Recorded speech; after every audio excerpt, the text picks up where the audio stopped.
Janasena railway Koduru MLA అరవ శ్రీధర్ అజ్ఞాతంలో ఉన్నారు. Phone switch off చేశారని తెలుస్తోంది.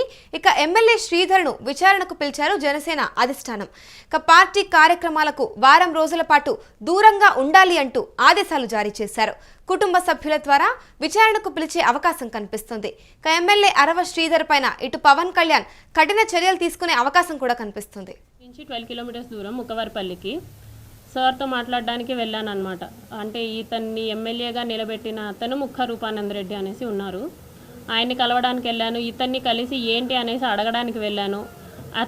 వాళ్ళెవ్వరూ నాతో మాట్లాడడానికి రెడీగా లేరు. ఈవెన్ వాళ్ళందరికీ ఎప్పటి నుంచో ఈ విషయం తెలుసు. నేనే 1.5 years నుంచి కన్వే చేస్తున్నా ఏంటని. వాళ్ళ పేరెంట్స్కి కానీ, ముఖ రూపానంద రెడ్డికి కానీ, వాళ్ళ వైఫ్ కానీ అందరికీ నేను చెప్పుకుంటూ వస్తున్నాను. పోలీస్ కంప్లైంట్ ఫస్టే ఇవ్వచ్చు, కాకపోతే ఇప్పటికీ నా కంప్లైంట్ తీసుకోలేదు ఎస్పీ ఆఫీస్లో తిరుపతిలో. ఇంత జరిగిన తర్వాత కూడా నేను ఎస్పీ ఆఫీస్కి వెళ్తే అక్కడ ముందే ఇన్ఫర్మేషన్ ఉందంట, ఈ అమ్మాయి కంప్లైంట్ తీసుకోకండి అనేసి. ఇక్కడ కోడూరులో పోలీస్ స్టేషన్కి వెళ్తే వాళ్ళమ్మ నా మీదే ఎఫ్ఐఆర్ ఫైల్ చేసిందంట. నేనేదో బ్లాక్మెయిల్ చేస్తున్నాను అతన్ని అనేసి. ప్రూఫ్స్ లేవు. వాళ్ళ సేఫ్ సైడ్ వాళ్ళు చూసుకుంటున్నారు. నన్ను మీట్ అవ్వడానికి ఎవ్వరూ రెడీగా లేరు. ఎన్నోసార్లు వెళ్ళా. మా మావయ్య కూడా వచ్చారు. మా మావయ్య భాస్కరు ఆయన కూడా వచ్చారు. ఆయనతో పాటు వెళ్ళాను అనమాట. వాళ్ళు పెద్ద వాళ్ళు వచ్చినా కూడా, మా తరపున వాళ్ళు ఎవరు వచ్చినా కూడా వాళ్ళు మాట్లాడడానికి రెడీగా కూడా లేరు. వాళ్ళ అమ్మ నాన్న కానీ, ఫోన్ కాల్స్ కానీ, ఏదైనా కానీ మాట్లాడడానికి రెడీగా లేరు. నేను చాలా ప్రయత్నించిన తర్వాతే ఇప్పుడు మీ అందరి ముందుకు వచ్చా. మొన్న సంక్రాంతికి చంద్రబాబు నాయుడు గారు నారావారిపల్లికి వచ్చారనమాట. ఎస్పీ ఆఫీస్లో తీసుకోవట్లేదు అని చెప్పేసి నేను డైరెక్ట్గా చంద్రబాబు గారికి ఇచ్చాను కంప్లైంట్.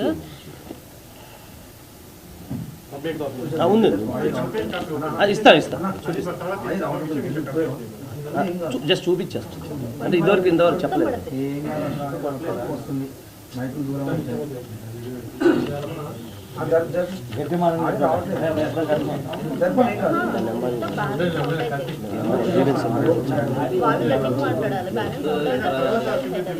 అయిపోయింది జస్ట్ 2 minutes.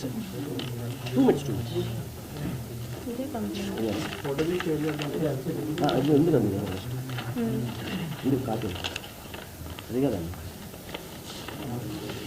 అంటే మీకు అంటే నా కంప్లైంట్ అయితే ఊనే చూపించడానికి కంప్లైంట్ అయితే ఏమి ఇచ్చారు, జస్ట్ చూపించడానికి అంతే. ఓకే, ఏమన్నారని చెప్తాను.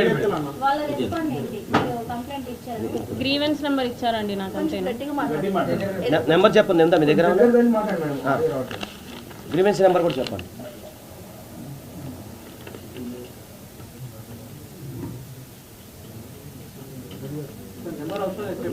ఇది గ్రీవెన్స్ నెంబర్. ఏం చెప్పారు? ఆయన అర్జీలు తీసుకుంటారండి. ఆయన అప్పుడు అర్జీలు తీసుకుంటారు ప్రజల దగ్గర నుంచి. నేను బ్రీఫ్గా ఎక్స్ప్లెయిన్ చేశాను. సో దట్ ఎమ్మెల్యే విషయం అయితే నన్ను పిలిపించైనా మాట్లాడతారు అన్న ఎక్స్పెక్టేషన్స్తో నేను వెళ్ళాను అనమాట. కాకపోతే ఆయన ఏంటంటే అంతమంది ప్రజల్లో జస్ట్ అందరి నుంచి తీసుకునేలాగా అర్జీలు తీసుకొని కలెక్టర్ ఆఫీస్కి చేరవేస్తే నాకు కలెక్టర్ ఆఫీస్ నుంచి గ్రీవెన్స్ నెంబర్ వచ్చింది.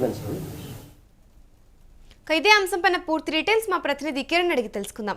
కిరణ్, చెప్పండి. అజ్ఞాతంలో ఇటు జనసేన రైల్వే కోడూరు ఎమ్మెల్యే అరవ శ్రీధర్ ఉన్నారని తెలుస్తోంది. విచారణకు పిలిచినప్పటికీ కూడా హాజరు అవ్వలేదు అని తెలుస్తోంది. అసలు పూర్తి డీటెయిల్స్ ఏంటి?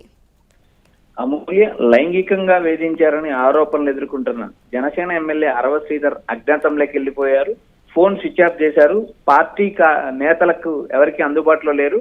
అయితే ఫోన్ స్విచ్ ఆఫ్ చేసిన తర్వాత ఏదైతే అరవ శ్రీధర్ కుటుంబ సభ్యులతో మాట్లాడే ప్రయత్నం చేస్తుంది. ఏదైతే జనసేన కమిటీ ఏదైతే ఫ్యామిలీతో మాట్లాడిన తర్వాత తను ఏదైతే విచారణకు హాజరు కావాలి, విచారణకు హాజరు కాకపోతే కఠిన చర్యలు తీసుకుంటామంటూ జనసేన అధిష్టానం కూడా హెచ్చరిస్తుంది.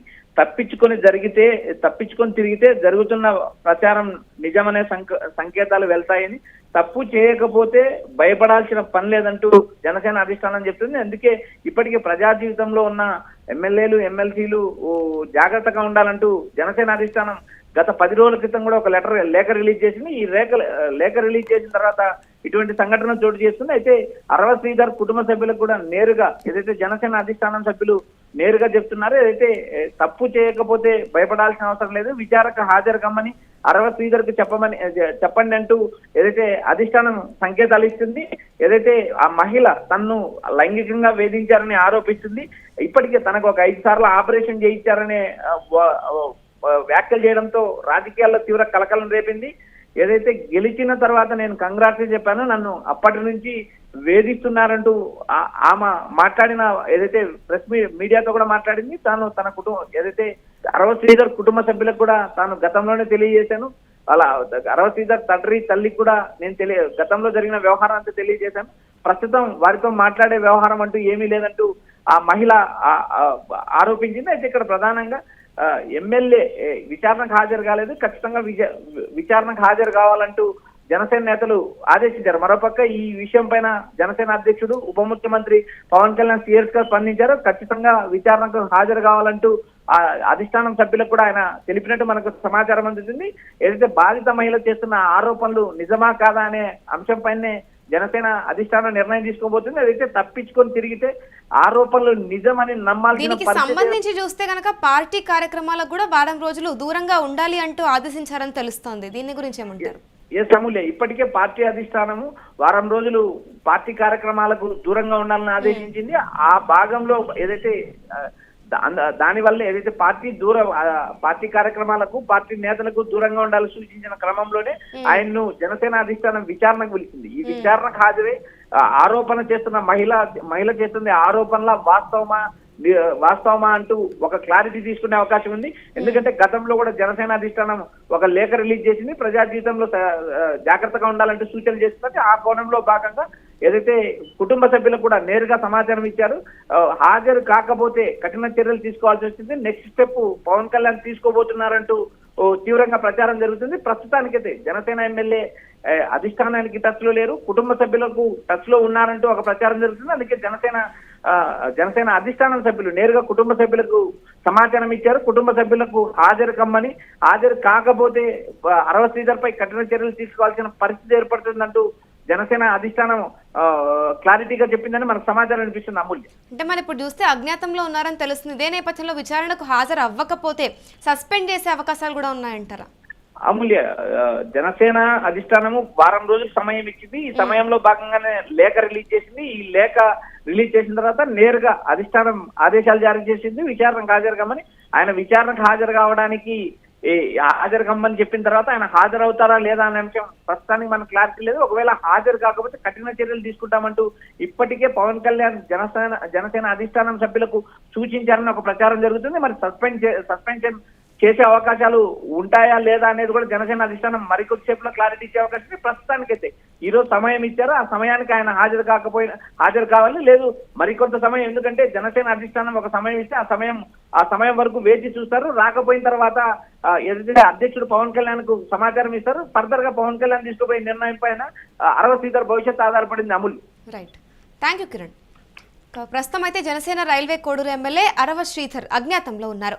ఫోన్ కూడా స్విచ్ ఆఫ్ చేసుకున్నారు ఎమ్మెల్యే అరవ శ్రీధర్ అని తెలుస్తోంది. ఇక ఎమ్మెల్యే శ్రీధర్ను విచారణకు పిలిచారు జనసేన అధిష్టానం. ఇక పార్టీ కార్యక్రమాలకు వారం రోజుల పాటు దూరంగా ఉండాలి అంటూ ఆదేశాలు జారీ చేశారు. కుటుంబ సభ్యుల ద్వారా కూడా విచారణకు పిలిచే అవకాశం ఉన్నట్టు తెలుస్తోంది. ఎమ్మెల్యే అరవ శ్రీధర్ పైన పవన్ కళ్యాణ్ కఠిన చర్యలు తీసుకునే అవకాశం కూడా కనిపిస్తుంది. ఇక ప్రస్తుతం చూసుకుంటే జనసేన పార్టీ నేతలతో ఎవరితో కూడా అయినా కనెక్షన్లో లేరు కాబట్టి కుటుంబ సభ్యులతో మాత్రమే ఇటు కొంచెం సంబంధం ఉన్నట్టు తెలుస్తోంది. ఈ నేపథ్యంలోనే ఇటు కుటుంబ సభ్యులను త్రూ అయితే ఇటు విచారణకు పిలిచే అవకాశం కనిపిస్తుంది. కొంత గడువునైతే ఇచ్చారు. ఆ గడువు లోపల గనక విచారణకు హాజరు కాకపోతే కఠిన చర్యలు తీసుకుంటామంటూ తెలిపారు.